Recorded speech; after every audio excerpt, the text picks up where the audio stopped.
Alhamdulillah, Yang Mulia Tuan Imam, Ahli Jawatan Kuasa Masjid dan ahli jemaah sekalian, muslimin dan muslimat. Mudah-mudahan kita semua diberkati Allah dan dirahmatinya. Alhamdulillah, malam ni kita dapat bersama-sama dalam kuliah maghrib yang ringkas, tapi sedapat mungkin saya kalau boleh akan berikan sebanyak mungkinlah setakat yang sempat. Jadi tajuk yang diberikan kepada saya untuk membincangkan pada malam ini ialah Rasulullah sallallahu alaihi wasallam sebagai pujangga. Sebagaimana kita maklum, banyak sekali terdapat pujangga di dalam dunia ini, ataupun ahli fikir, ataupun hakim, disebut hakim, orang yang bijaksana, cendekiawan, dan kata-katanya itu dianggap sebagai kata-kata hikmat, dan diguna pakai oleh sekian ramai manusia dari berbagai-bagai bangsa. Boleh dikatakan setiap bangsa ada pemimpin atau tokoh pujangga mereka tersendiri. Rasulullah sallallahu alaihi wasallam, sebagaimana kita maklum, adalah seorang yang sangat lengkap. Contohnya, yang paling utamanya, baginda adalah Rasulullah. Di dalam kata Rasulullah sallallahu alaihi wasallam itu sebenarnya sudah terkumpul segala-galanya. Tetapi para ulama cuba memisah-misahkan. Cuba tengok Rasulullah dari sudut ini, orang ni tengok dari sudut ini. Rasulullah dilihat dari pelbagai sudut, dan semuanya menjadi contoh tauladan kepada kita. Sebagaimana Allah Subhanahu wa taala berfirman di dalam Al-Quran, A'udzubillahi minasyaitonir rajim, laqad kana lakum fi Rasulillahi uswatun hasanah. Sesungguhnya ada pada Rasulullah itu, yakni Nabi kita Muhammad sallallahu alaihi wasallam, contoh tauladan yang baik. Sebenarnya apa yang kita akan utarakan nanti tidak lain dan tidak bukan adalah sabda Rasulullah sallallahu alaihi wasallam jua. Artinya Rasulullah sallallahu alaihi wasallam sebagai pujangga itu hanya dilihat dari sudut kata-katanya, bukan perbuatannya, bukan takrirnya. Padahal hadis itu merangkumi semuanya. Bila kita lihat Rasulullah sallallahu alaihi wasallam sebagai pujangga, artinya kita ambil satu sahaja, iaitu kata-kata dia, yang boleh kita jadikan panduan, pedoman dan ikutan.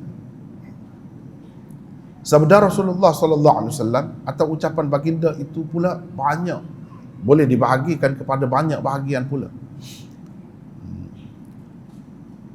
Rasanya khususnya di Masjid Alwi ini banyak dah belajar pun tentang hadis-hadis Rasulullah, sunnah-sunnah baginda. Misalnya kita boleh sebutkan pembahagian dari segi doa Nabi itu lain, satu bahagian. Ucapan juga yang Nabi ucap juga, tapi dalam bentuk doa, dalam bentuk ta'awudzat, beberapa permohonan perlindungan kepada Allah. Misalnya, Allahumma inni a'udzubika minal arba', min ilmin la yanfa', wa min qalbin la yakhsha', wa min nafsin la tashba', wa min du'ain la yusma'. Contohnya. Itu pun tidak kurang juga padatnya doa dia. Kalau kita nak kata sebagai kata-kata hikmat pun boleh juga, tapi ia dalam bentuk doa. Allahumma inni a'udzubika minal arba'. Ya Allah, aku berlindung kepadamu daripada empat perkara. Min ilmin la yanfa', Yang pertamanya, aku berlindung kepadamu daripada ilmu yang tidak berguna, ilmu yang tidak bermanfaat. Sia-sia saja kalau ada ilmu tapi tidak berguna. Sebab itu minta Allah SWT kalau bagi ilmu kepada kita, biarlah berguna. Berguna kepada kita dan berguna juga kepada orang lain. Kita minta berlindung kepada Allah daripada ilmu yang tidak bermanfaat. Wa min qalbil la yakhsha, dan daripada hati yang tidak tunduk, hati yang tidak khusyuk.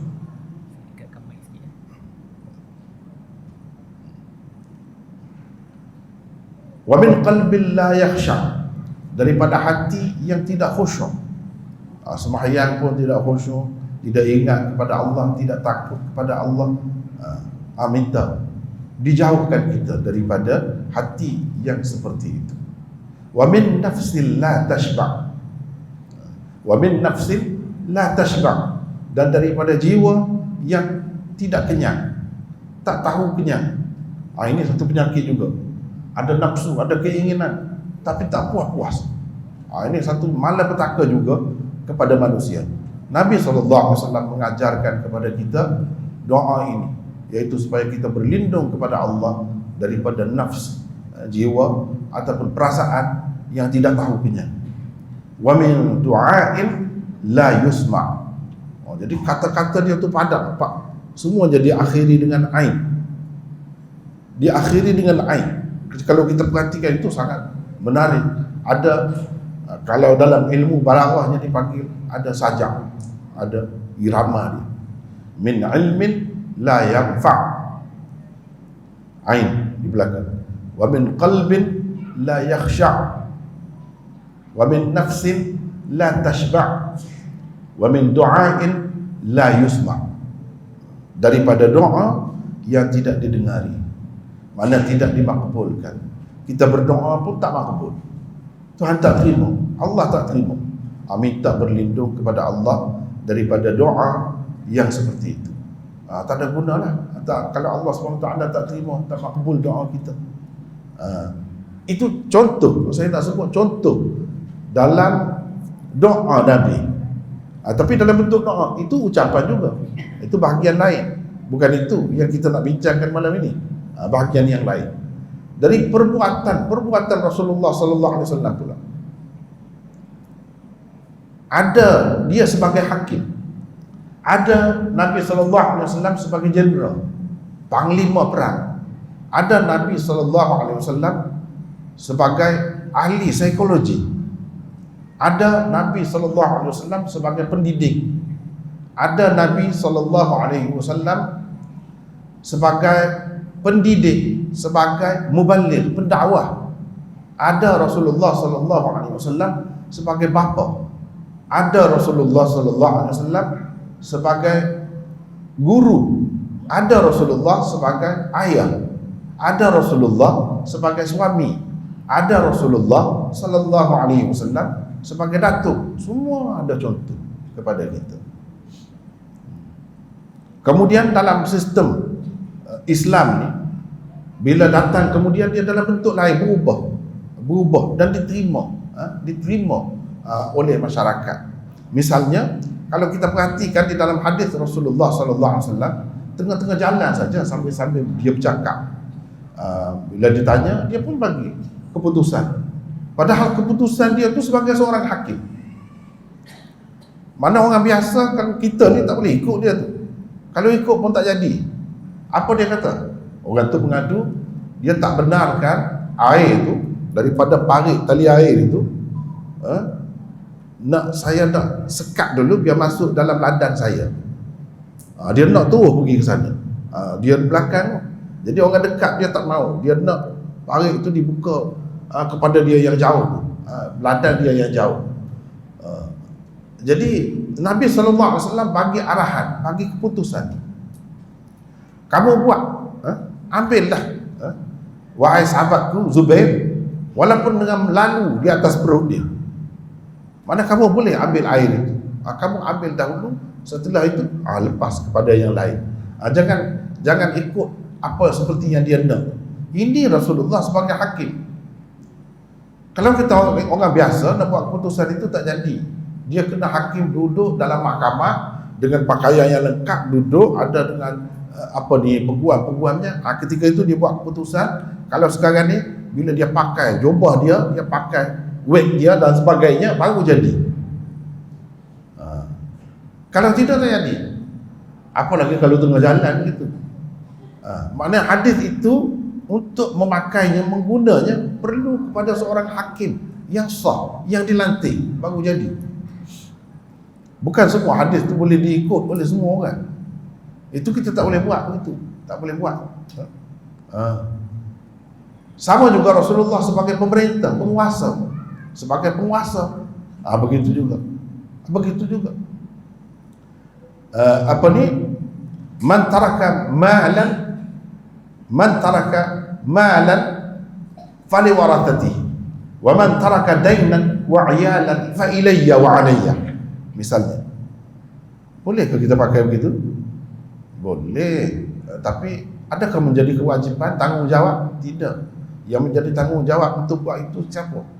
Pemerintah, penguasa. Sesiapa yang meninggalkan harta, fali warathatihi, itu diperbolehi pewaris-pewarisnya.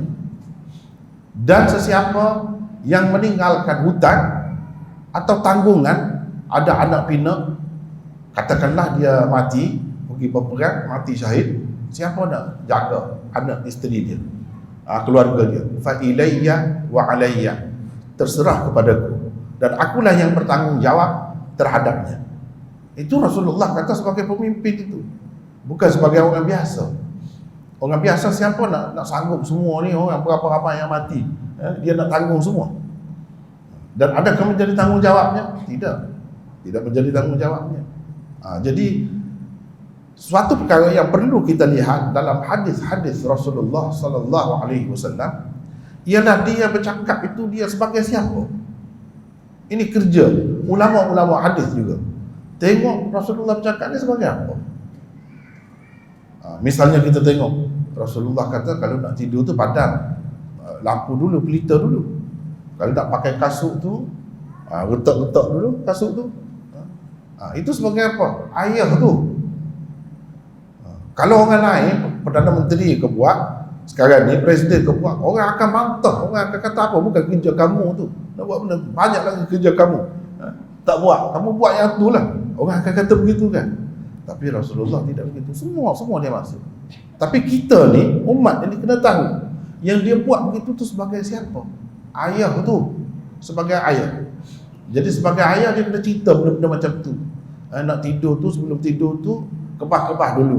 Kain gebar tu, kain selimut tu. Jangan tunggu tidur. Mana tahu takut ada apa-apa dalam tu. Sama juga dalam kasut tu. Paling tidak kalau ada katak pun terkejut besar aja. Jadi itu benda-benda kecil macam tu pun dia masuk. Sebab di situ dia sebagai ayah. Sebagai ayah kena jaga benda-benda macam tu.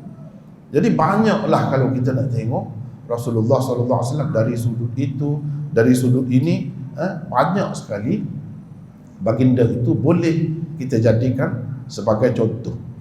Dan adalah silap kalau kita kata setiap yang Nabi SAW dah kata tu kita kena buat. Tidak semua. Yang dia sebut tu, kalau orang berniaga kenalah yang berniaga. Kalau yang tidak berniaga tak ada kena mengena dengan dia. Tanggungjawab suami terhadap isteri atau sebaliknya isteri terhadap suami, ya kalau dia berkahwin adalah. Kalau dia tak berkahwin, tak ada semua itu. Tak perlu pun kepada panduan itu. Itu benda yang kita kena tahu.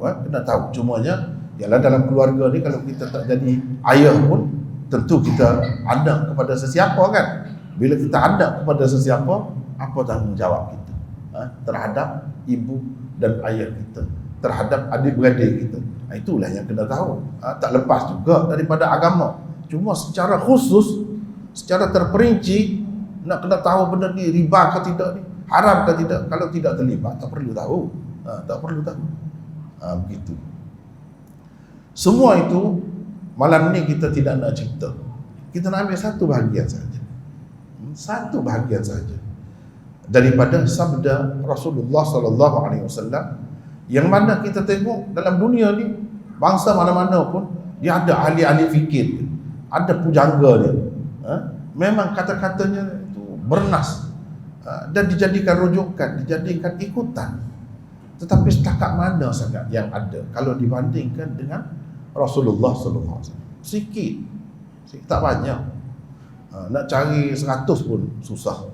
Nak cari 100 pun kena kumpul-kumpul yang ni sikit, orang ni sikit baru dapat kan. Itu pun belum tentu betul lagi. Itu pun belum tentu merangkumi lagi. Sebab manusia ni bagaimana cerdik sekalipun, bijak sekalipun, terutamanya yang bukan Islam lah, yang bukan Islam, setakat mana sangat dia boleh pergi. Paling tingginya dia tahu tentang dunia ni, setakat yang dunia. Tentang selepas mati dah tak tahu. Dia tak boleh nak cerita. Dia tak boleh nak cerita tentang mahsyar, tentang barzakh, tentang syurga, tentang neraka. Dia tak dapat cerita dah. Setakat yang ada dalam dunia itu pun banyak tak tepat. Banyak tak tepat. Kata-kata orang-orang tua kita kata banyak kan. Kita jadikan panduan. Sampai satu masa tak sesuai dah. Tak sesuai dah nak jadikan ikutan. Hanya sesuai seketika sahaja. Itu kalau orang lain. Tetapi Rasulullah sallallahu alaihi wasallam ni kalau kita tengok banyak sangat. Banyak sangat. Beribu-ribu yang macam ni. Kalau kita nak pilih, dan setiap yang dia bercakap tu pendek, ringkas saja. Tetapi penuh dengan pedoman, penuh dengan panduan. Kita boleh jadikan sebagai rujukan kita untuk hidup sepanjang masa. Selagi kita hidup, kita boleh guna itu dan boleh kenal arti sesuatu perkara itu dengan sebenar-benarnya. Jadi malam ni insya-Allah dengan serba ringkasnya, dalam masa yang ringkas ini saya nak sebut beberapa sahaja. Beberapa sahaja. Misalnya Nabi SAW bersabda, "Laisal ghina an kathratil aradi, walakinnal ghina ghinan nafs." Kaya sebenar bukanlah kerana banyaknya harta benda, tetapi kaya sebenar ialah kaya jiwa. Mungkin kita pernah dengar, hadis itu sahih dan dalam banyak kitab lah adanya. Nabi SAW cuba tengok, pendek tu, kekayaan sejati, kekayaan sebenar, kekayaan yang sungguh-sungguh lah, bukan kerana banyak harta benda. Sebab orang ramai mungkin kata yang banyak harta benda itulah yang kaya. Tapi Nabi SAW kata tidak, itu bukan kaya sebenar. Itu kaya olok-olok saja, kaya tipu saja. Yang sebenarnya ghinan nafs, kaya jiwa. Jadi kita kena kajilah apa mata benda tu, apa kekayaan pada anggapan manusia, dan kaya jiwa tu macam mana yang dimaksudkan dengan kaya jiwa tu. Jadi kena perhati. Dan kalau kita dapat benda ni, bahagia hidup, rahmat besar. Berapa ramai kita tengok orang yang banyak harta benda tetapi miskin jiwa. Kerana miskin itulah, kerana melarat itulah kadang-kadang sampai mendorong manusia itu bunuh diri, padahal dia banyak harta. Sepatutnya bila kaya ni dia tak perlu dah, tak ada ngusing, tak ada apa dah. Tapi tidak begitu. Kaya kadang-kadang menyebabkan jadi semakin susah. Semakin susah. Nak berjalan ke mana-mana pun susah. Bawa anak isteri pun susah. Nak kena culik. Bawa. Itu banyak harta benda dunia ni, banyak gangguan lah. Banyak gangguan.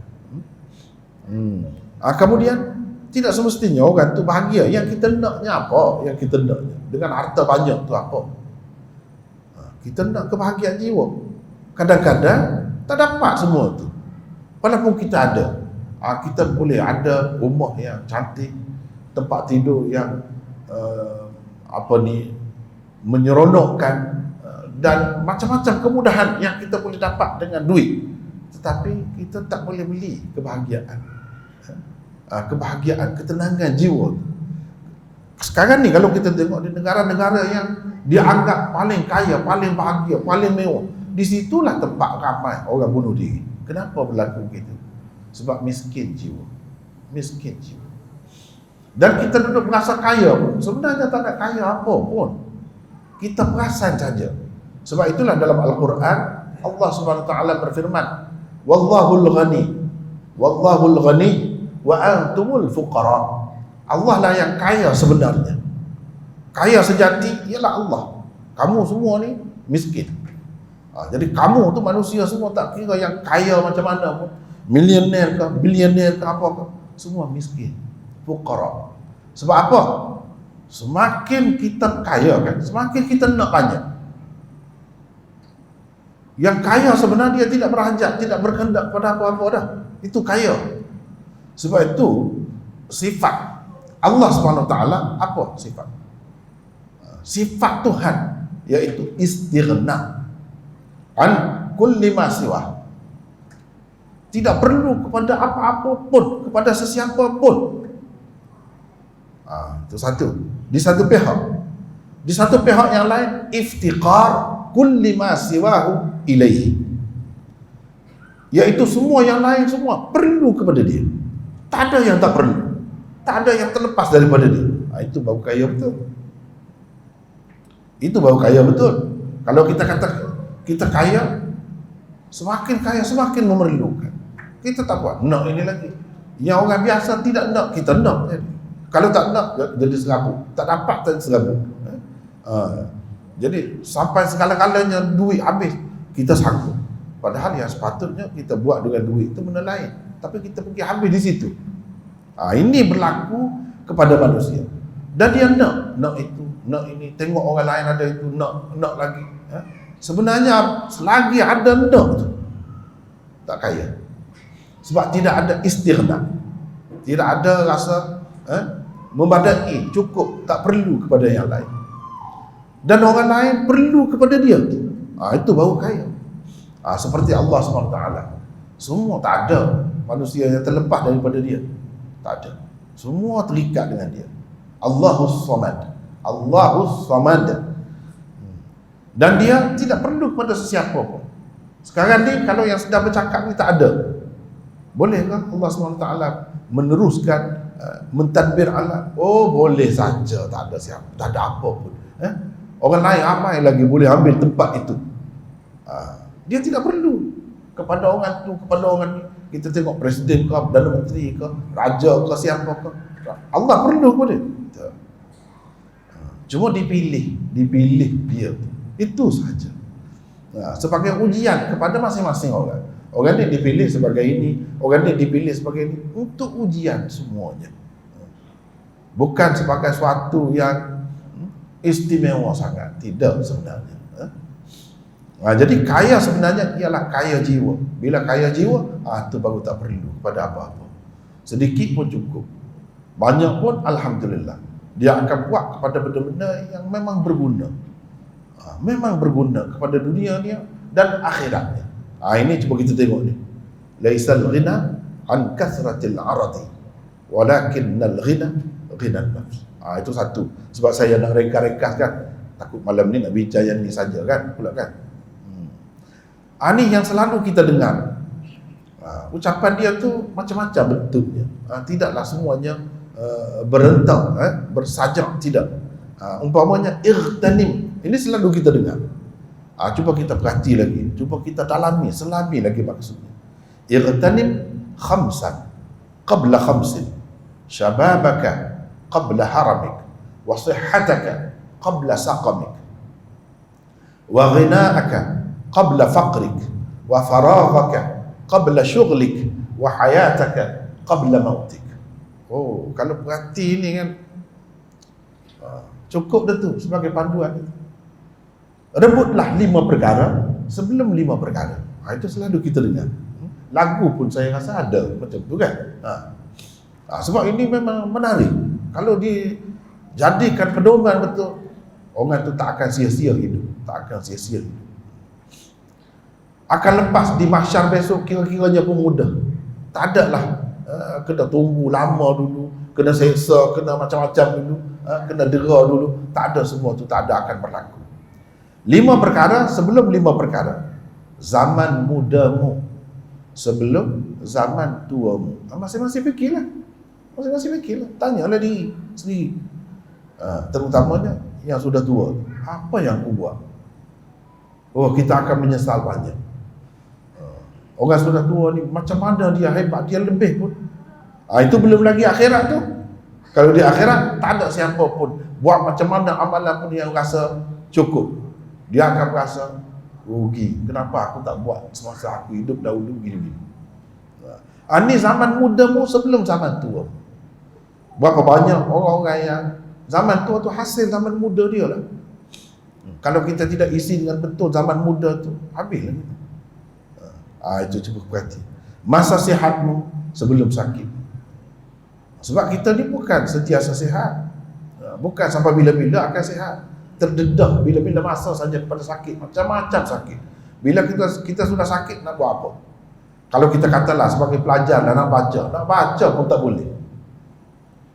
Kalau dah sakit mata pun cukup dah. Sakit gigi pun cukup dah. Sakit kepala sikit cukup dah. Tak boleh buat apa. Jadi kena rebut masa. Masa sihatmu sebelum masa sakitmu. Sakit macam-macam. Sihat sama. Bila sihat tu lalu makan, kata seronok, semua nikmat, sedap kan. Tapi kalau sakit tak ada semua. Masa kayamu sebelum masa melaratmu. Masa kaya sebelum melarat. Jadi Allah SWT bagi kekayaan itu untuk kita fikir, untuk kita buat apa. Jangan, berapa ramai orang mula dia kaya, lepas tu miskin. Kita tak dapat buat apa. Tak dapat buat apa. Kalau katakanlah kita kaya lah. Kalau kita tak kaya, kaya nisbi dalam bentuk-bentuk lain. Mungkin kita kaya dalam bentuk lain. Kaya dari segi idea, kita seorang yang cerdik, kaya lah, kaya ilmu. Kita guna buat apa? Jangan sampai kita ketika kita tak dapat buat apa tu, kita menyesal. Masa kosongmu sebelum masa sibukmu. Manusia ni kalau dah sibuk tak boleh buat apa. Masa kosong kadang-kadang ada, kita tak buat apa pun. Padahal kalau kita ni betul-betul bersemangat, betul-betul nak isi masa, macam-macam kita boleh buat dalam hidup. Macam-macam boleh buat. Dan hidupmu sebelum mati. Hidupmu sebelum mati. Itu kena rebut peluang. Bukan semua dapat hidup ni. Kalau dapat hidup pun bukan semua dapat hidup sebagai manusia. Ada yang hidup sebagai belalang, ada yang hidup sebagai katak, ada yang hidup macam-macam. Bukan kita pilih, bukan kita isi borang nak jadi manusia ni dahulu. Allah bagi. Dan dia bagi maknanya ada peluang kita nak masuk ke dalam syurga. Sebab tidak ada, bukan semua makhluk Allah ni tak ada peluang nak masuk syurga. Dia kena mari ke dalam dunia ni macam kita. Hidup dulu baru ada peluang pergi ke sana. Adapun binatang-binatang tadi dia tak ada pergi ke sana, dia mati begitu. Sebab tu kena rebut hidupmu sebelum mati. Ringkas saya cakap, tapi panduannya cukup bermakna, merangkumi semua. Merangkumi semua. Lagi banyak ni lagi contohnya kan. Idza sarratka hasanatuk wa sa'atka sayyi'atuk fa anta mu'min. Ringkas saja. Apabila kebaikanmu menggembirakanmu dan kejahatanmu menyusahkan hatimu, berarti engkau memang seorang mukmin. Nak tahu orang mukmin macam mana? Tanya diri, tak payah tanya orang lain, tak payah pergi bertemu sesiapa. Tanya diri. Bila kita buat sesuatu kebaikan, katakanlah kita tolong orang, kita suka ke tidak? Rasa bahagia ke tidak? Senang hati ke tidak? Seronok ke tidak? Kalau seronok, dan bila kita buat jahat, kita sedih. Kita susah hati, kita tak boleh tidur. Kalau kita begitu, tanda kita memang mukmin. Kalau tidak, mukmin juga tidak mukmin sejatilah. Tidak mukmin yang dikehendaki. Seperti orang kata pokok, ada pokok saja tapi tak ada buah. Pokok tu juga pokok harum manis juga, tapi kalau tak ada buah nak apa? Jadi mukmin ni macam pokok dah. Apa yang dikehendaki daripada pokok tu? Kalau pokok buah lah, buahnya lah. Kalau tak ada buah nak buat apa? Memang nama pokok tu juga. Begitu. Kalau selagi kita tidak begitu, ini panduan. Dia bercakap ke dalam bahasa yang ringkas saja. Sebanyak ni carilah dalam dunia ni. Tak ada ahli fikir, tak ada pujaga yang meninggalkan kata-katanya untuk panduan manusia. Bukan satu bangsa, semua umat, semua manusia. Kalau ikut ni, memang dia akan bertuah, dia akan bahagia. Antaranya lagi, da' ma yaribuk ila ma la yaribuk fa inna sidqa tuma'ninatun wa innal kadhiba ribah. Ringkas saja. Yang kelima, da' ma yaribuka ila ma la yaribuk.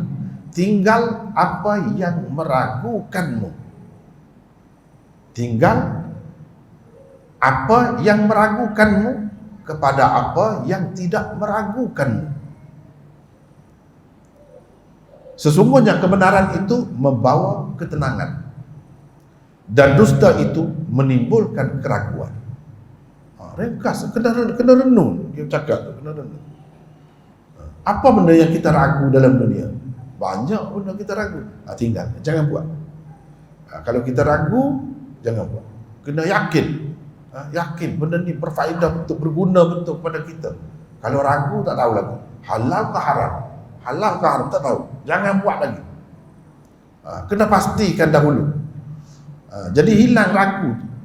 Sebab kebenaran itu membawa ketenangan. Kalau kita ikut yang yakin, yang betul, memang kita akan dapat ketenangan. Dalam hidup ni sebenarnya, semua usaha ahli-ahli fikir nak bagi manusia ni hidup tenang, bahagia, bahagia, seronok, jiwa dia tenang, hidup. Begitu. Kebenaran membawa kepada ketenangan. Kalau sesuatu perkara tu kita buat tidak membawa ketenangan, itu bukan kebenaran namanya. Cakaplah, itu kebenaran. Semua penjual kebenaran kan. Tapi dia sendiri pun tidak tenang. Itu bukan. Kebenaran membawa ketenangan. Dan dusta itu menimbulkan keraguan. Dusta dalam apa bentuk sekalipun. Dusta dalam akidah, dusta dalam percakapan, dusta dalam perbuatan, semua menimbulkan keraguan. Orang akan ragui kita. Tanda lah tu kalau kita buat tu menimbulkan keraguan, itu ada masalah, ada masalah. Jangan dibuatlah benda macam tu. Jangan dibuatlah benda yang macam itu. Antaranya lagi, yang pendek-pendek saja. Idza nazara ahadukum ila man fuddila alaihi fil mal wal khuluq falyanzur ila man huwa asfala minhu. Falyanzur ila man huwa asfalu minhu. Apabila seseorang daripada kamu melihat orang yang lebih daripadanya, sama ada pada harta benda atau rupa paras atau sifatlah peribadi, dia hendaklah melihat kepada orang yang di bawah lagi daripadanya, yang kurang bernasib baik lagi daripadanya. Dia kena tengok. Kalau nak tenang dalam hidup ni, nak bahagia, kena begitu. Jangan tengok atas saja. Jangan tengok atas saja. Bagus tengok atas tu, nak naik tinggi tu bagus. Tapi kena tengok juga ke bawah. Kena tengok juga ke bawah. Seperti kita bawa kereta, memanglah kita nak pergi ke depan, tapi kena tengok juga belakang tu. Jangan tak tengok. Ini pun macam tu juga. Kalau tidak, kita akan timbul dalam jiwa kita macam-macam sifat-sifat keji, sifat-sifat buruk. Akan timbul dengki, akan timbul dendam, dan itu semua tidak akan menenangkan kita. Kalau nak tenang, begini caranya. Nabi SAW dah ajar dah kepada kita, baik dalam harta benda atau dalam rupa paras ataupun lain-lain, kelebihan-kelebihan lain, sama. Kita kena tengok, ramai lagi di bawah kita. Ramai lagi. Berapa ramai kita tengok orang dalam dunia ni, daripada kecil sampai mati. Okay, nak buat macam mana? Kita boleh pilih. Allah tidak letak kita di situ. Alhamdulillah, nasib baik. Betul dah tu. Kena tengok. Jangan tengok yang lebih lagi. Kena tengok juga, tapi jangan tengok yang tu saja. Kena tengok yang dia buat. Baru tidak kecewa. Kalau tidak kita kecewa. Rasa gagal, rasa tak ada buat apa, begitu. Padahal buat banyak dah. Rasa tak buat apa lagi. Ini satu penyakit juga tu. Tak tenang juga. Jadi kalau nak tenang, kena tengok. Sama juga. Rupa paras. Orang ni cantik sangat. Ni kurang. Ramai lagi yang kurang. Kena tengok. Ikut mana-mana pun mata aku boleh tengok dengan baik. Selera aku bagus. Tak ada apa masalah pun, makan sedap. Penciuman dan lain-lain pun sama. Kalau begitu, kan rahmat. Nikmat Allah sudah sangat banyak pada kita. Tak perlulah susah hati. Tengok berapa ramai lagi orang yang di bawah kita. Itu caranya. Dalam rupa paras ke, dalam kepandaian ke, kecerdikan ke, kita kena bersangka baik dengan Allah SWT. Jangan kita duduk fikir, kenapa aku tidak jadi sahabat misalnya. Kenapa aku tidak ditakdirkan jadi sahabat Nabi? Kalau jadi sahabat Nabi kan bagus. Mungkin kita fikir, yang bukan-bukan fikir. Tak perlu fikir begitu. Kita kena fikir, orang di zaman Nabi itu bukan semua jadi sahabat kan? Ada juga yang jadi macam Abu Jahal, Abu Lahab dan sebagainya. Kalau kita tu duduk di situ macam mana? Ingat senang ke nak jadi sahabat Nabi? Ingat senang. Bila saja ada panggilan berperang, kena pergi. Kena pergi. Tiap-tiap hari kadang-kadang tak balik ke rumah. Mati, balik dengan cerita mati, tak ada. Itu sahabat Nabi. Bukan senang. Jadi tak perlulah yang Allah SWT takdirkan kita di sini, di situ lah. Cukup bagus satu. Alhamdulillah. Kita tengok yang lain. Walaupun kita banyak tak puas hati lagi mungkin. Di negara kita banyak begitu gini lagi. Tengok negara lain yang kurang lagi. Dia kena begitu. Baru bahagia. Tapi jangan tengok situ saja. Tengok juga kita boleh baiki kan. Kita boleh ubah. Ubahlah setakat mana nak ubah. Tapi jangan kita ni kira nampak ke depan saja, atas saja, jangan begitu. Barulah kita boleh bertolak ansur, boleh maafkan orang, boleh terima kenyataan. Nak buat kemajuan, nak buat apa-apa pun dia ambil masa, dia bukan boleh buat sekaligus, sekelip mata.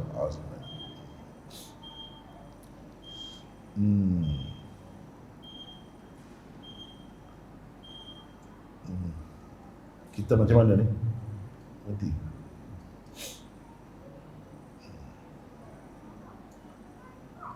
selama mana?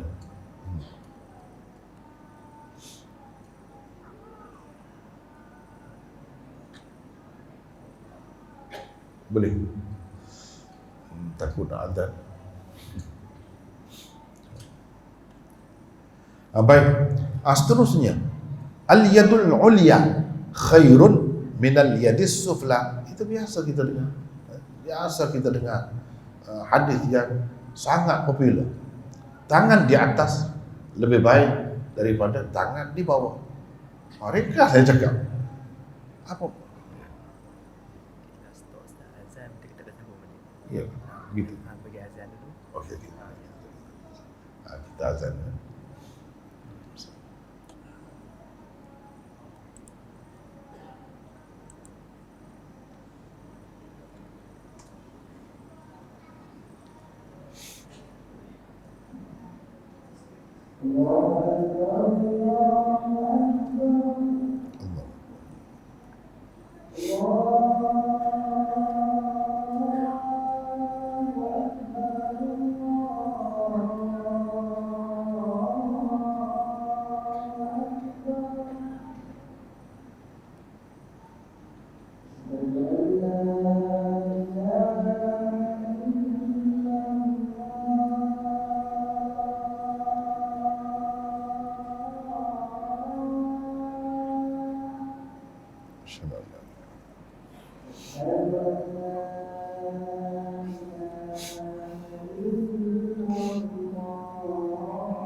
Asyhadu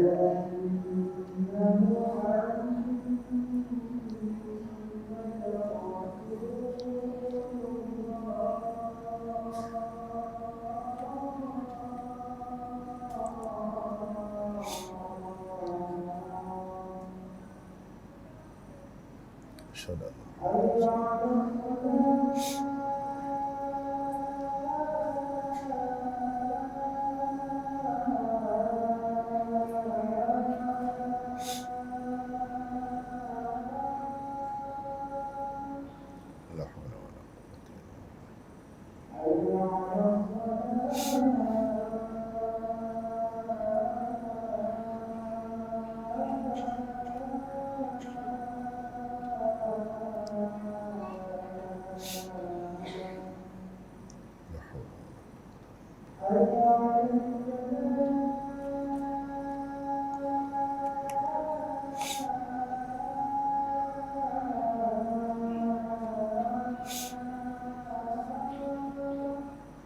illa la haula wala quwwata.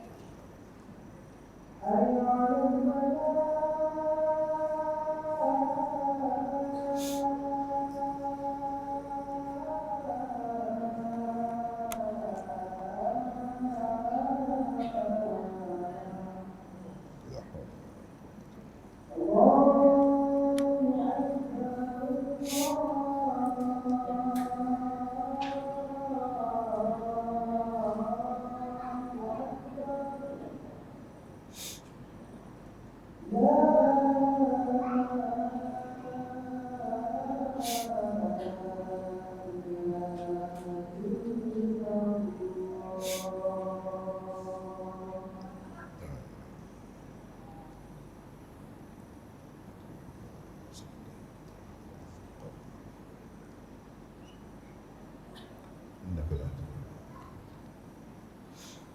Boleh sambung lagi? Alhamdulillah kita sambung lagi.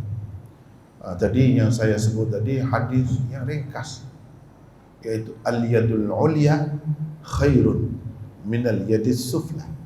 Tangan di atas lebih baik dari tangan di bawah. Apa maksudnya? Apakah maksudnya kita tangan bawah tetap gitu? Tentu tidak begitu kan? Ini bukan orang biasa bercakap ni. Seorang pujangga bercakap. Seorang Rasulullah, Nabi bercakap. Maksudnya pemberi lebih baik daripada penerima. Orang yang dapat bagi zakat lebih baik daripada orang yang menerima zakat. Contohnya. Orang yang dapat bagi zakat, dia nak bagi zakat, dapat bagi zakat, dia kena kaya dulu. Nak kaya dahulu tu macam mana? Bukan senang. Merah mata, kena bekerja pagi sampai petang.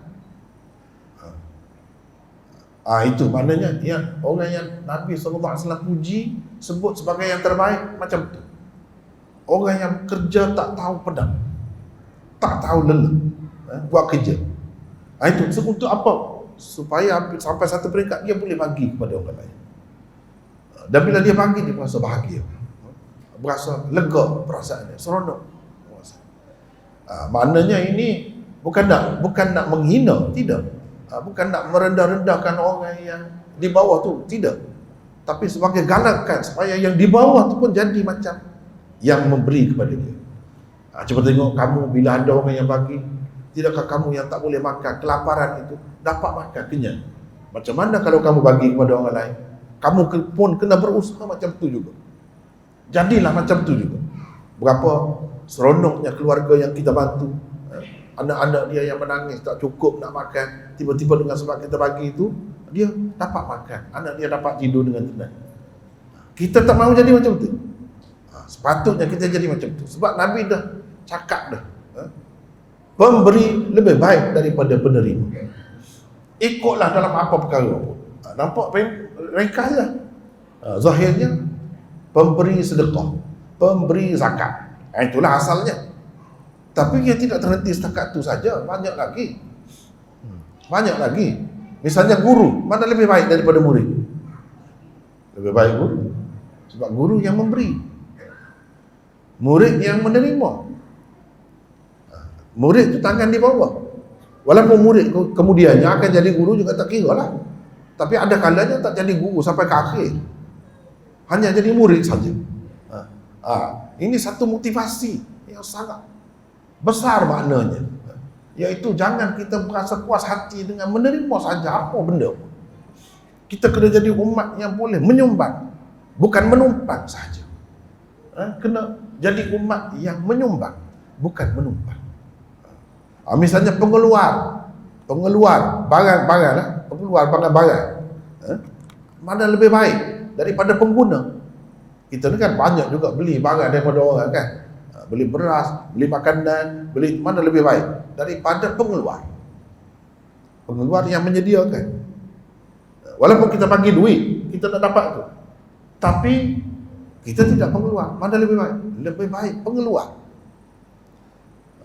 Dia akan dapat untung lebih banyak. Dia lebih beruntung. Maknanya ini satu galakan kepada kita untuk naik ke atas. Tidak hanya berpuas hati dengan tangga bawah saja. Tidak. Pemimpin dengan rakyat, mana lebih baik? Siapa di atas? Pemimpin. Rakyat di bawah. Sama. Hadis ini juga. Pemimpin, maknanya kita dapat buat kesimpulan. Pemimpin lebih baik daripada rakyat. Sebab apa? Rakyat nanti terima keputusannya. Keputusan dia baik buruk pun terletak pada dia. Tergadai negara pun sebab dia lah. Negara jadi masyhur, dikenali, negara jadi maju, jadi hebat, dia lah. Itu pemimpin. Dia di atas, kita di bawah. Banyak lagi lain-lain. Cuba perhatilah, ada di atas, ada di bawah kan. Kalau kita jadi bos, jadi anak buah, mana lebih baik? Baik jadi bos. Jadi kita kena fikir ke arah tu, kena pergi ke situ. Jangan berpada dengan tahap yang sama. Jangan begitu. Jangan mudah berasa puas hati. Jangan.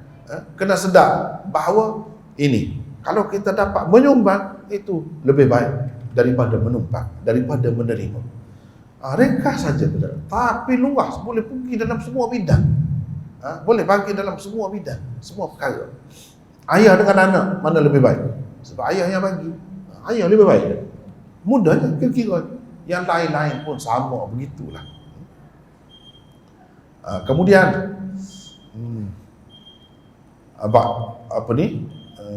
kemudian idza wusidal amru ila ghairi ahli fantaziris sa'ah. Apabila diserahkan amanah kepada bukan ahlinya, maka tunggulah masa kehancurannya. Tunggulah kiamat. Tunggulah kiamat. Kiamat itu macam mana boleh berlaku? Apabila orang-orang yang tidak layak, penuh dunia ini dengan orang-orang yang tidak layak, akan berlakulah kiamat yang besar. Kiamat yang besar. Dan kiamat tidak akan berlaku selagi ada orang yang berkata Allah, Allah. Ini orang yang bernilai ni dalam kehidupan, dengan sebab dia tak berlaku kiamat seorang pun. Mana kiamat ni berlaku dalam hadis-hadis disebutkan bila tidak ada seorang pun orang Islam. Ini semua hampas semua. Dia akan berlaku lah bila tak ada orang-orang yang ahli. Begitu juga dalam semua perkara. Dalam semua perkara. Kalau kita serahkan urusan kepada orang yang tidak ahli, tidak layak, maka dia akan membawa kepada kehancuran. Jadi ini satu panduan ini kepada pemimpin, kepada negara, kepada keluarga, kepada siapa saja, mana-mana saja pun. Dia kena perhati betul-betul ni nak bagi jawatan kepada orang. Kalau tidak, menyebabkan jadi huru-hara, menyebabkan jadi tak betul lah. Sebab itu Nabi SAW dah menggambarkan salah satu fenomena akhir zaman, iaitu apabila orang yang tidak berilmu bagi pendapat, fa'aftau bighairi ilmin fadallu wa adallu, dalam hadis itu disebut. Mereka memberi fatwa tanpa ilmu, lalu mereka sendiri jadi sesat dan menyesatkan orang lain. Kalau kita perhati di sini, saya pun dulu tak nampak juga, kalau orang dulu lagi, sahabat-sahabat lagi lah, kalau kita sekarang ni, tapi kita boleh tengok sekarang ni ramai. Kenapa Nabi sebut fa'aftau? Mereka memberi fatwa. Artinya mufti-mufti lah tu. Yang paling tepatnya perkataan itu dengan mufti. Berapa ramai mufti yang dilantik tapi tidak ada kelayakan. Akibatnya fa'aftau bighairi ilmin. Mereka mengeluarkan fatwa tanpa ilmu. Fadallu, akibatnya jadi sesat. Dia sendiri sesat dan orang lain pun sesat.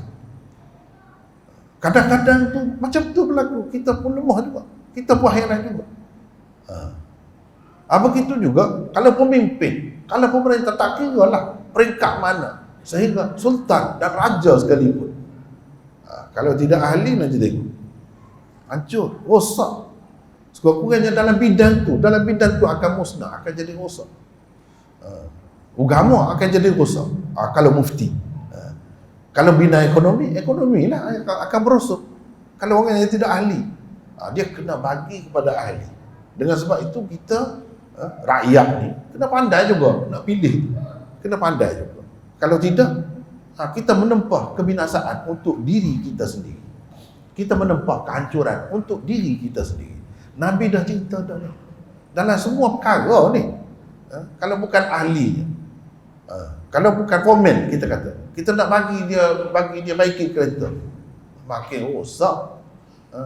Macam tikus nak baiki labu lah orang kata kan. Jadi macam tu. Sebab tu kena bagi kepada ahli apa-apa perkara, baru dia jadi elok, baru dia jadi cantik. Kemudian kalau kita nak tengok lagi, An-nas ma'adin kama'adin al-dhahabi wal-fiddah, khiyaruhum fil jahiliyah, khiyaruhum fil Islam idza faqih. Ini antaranya bagaimana Nabi SAW menceritakan tentang hakikat manusia ni, kejadian manusia ni, walaupun nampak zahir sama kan, sama muka, sama mata, sama hidung, sama mulut, sama, tapi dari segi nilainya tak sama. Manusia itu bagaikan bahan-bahan galian, Nabi kata. Dia buat perbandingan seperti emas dan perak. Yang terbaik di kalangan mereka semasa jahiliyah, itulah yang terbaik di kalangan mereka semasa Islam apabila mereka mengerti. Apabila mereka mengerti. Jadi manusia ni, Nabi buat perbandingan seperti bahan galian. Ada yang tak berguna, tak ada harga, tak ada harga. Ada yang mahal macam emas, macam permata yang berharga, begitu mahal, sebiji pun berapa dah. Jadi manusia ni pun begitu juga, Nabi kata. Semasa dia dahulu, orang-orang kafir yang bukan Islam, yang memeluk agama Islam tu macam-macam. Ada latar belakangnya yang sebelum Islam tu mereka ketua, mereka ahli fikir, mereka hebat. Bila dia masuk Islam, dia hebat situ lah, sebab dia tu jenis emas, bukan jenis besi biasa begitu, tidak. Dia jenis emas. Sebab itu kalau kita tengok Sayyidina Abu Bakar, Sayyidina Umar, semasa jahiliah memang pemimpin tu. Bila dia masuk Islam pun, dia bertukar sajalah, daripada untuk memajukan kekufuran kepada memajukan Islam. Tapi bakat yang dia ada pada manusia itu, pergi ke mana pun dia akan bawa bersama. Cuma kalau dia duduk di atas landasan yang benar, akan banyaklah faedahnya. Kalau dia berada di atas landasan yang salah, banyaklah kerugiannya. Itu saja. Tetapi ini nak cerita tentang bakat manusia. Bakat itu tidak sama. Ada orang yang dilahirkan macam emas, ada orang yang dilahirkan macam perak, dan macam-macam lagi. Dia tidak sama. Walaupun zahirnya nampak sama-sama bahan galian, tetapi hakikat nilainya tak sama. Dan ini telah ditakdirkan oleh Allah Subhanahu Wa Taala. Kalau kita tak dapat itu, jangan susah hati. Mungkin itulah yang lebih baik bagi kita. Kita tak tahu. Jadi kena duduk situ, baru tak ada dengki, tak ada susah hati, tak ada orang kata macam-macam lah, cemburu dan sebagainya, tak ada. Dia kena duduk di situ.